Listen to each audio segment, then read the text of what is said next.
you're someone's solution.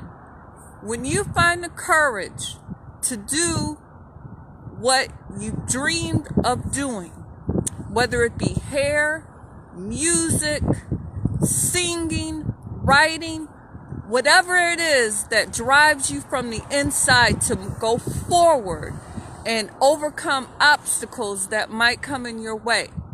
When you're doing those things, that's when you become someone's solution. Let me use Bruce Lee as an example. Bruce Lee had a passion to create a martial arts that was good for street fighting. And it created lots of controversy when he was doing this because he publicly criticized traditional martial arts. And when he did this, this was against what the traditionalists believed, and it caused a rift. He also had his friends begin to call him Sifu, which was a respectful title for someone teaching martial arts when they had run together for many, many years as friends. So he made many choices that were in line with the direction that he was going. And let me tell you why Bruce Lee was a solution. He found something that he truly believed was a solution to a problem. Traditional martial arts wasn't sufficient for street fighting, and he knew that he had found a way to create something better. And he made choices in line with what he believed. He publicly criticized traditional martial arts, which was unheard of. And you have to remember, he's from Hong Kong, so he knows Chinese and Asian tradition when it comes to martial arts. So he knew what publicly criticizing them what meant.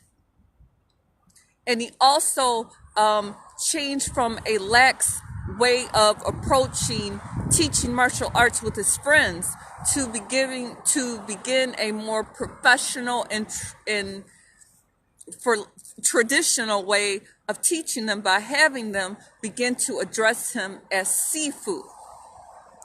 Now, in California, there was a man named James Lee who wasn't Bruce Lee's blood relative. They just had the same name. And what happened with James Lee is his teacher and him had a school and they were publishing books. His teacher accused him of stealing $10, which caused James Lee to open his own dojo. But the dojo failed because he didn't have enough students to maintain the property. So he ended up moving his dojo to his 2-car garage. But he had a desire to expand that. And Bruce Lee in Seattle had ambitions of his own. Again, he wanted to create a new martial arts, and he also wanted to expand his business. 2 people, one in Seattle, one in California. Neither one of them knew each other, but they both had a dream. And even though there were obstacles in their way, they continued to make decisions that were in line with their dreams, and they didn't let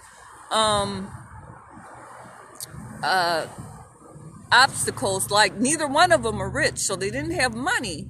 They didn't have a lot of support from the traditional sources saying, oh, you're the great, you're the best. No, they were rocking the boat, so to say, and doing things that were making some people upset.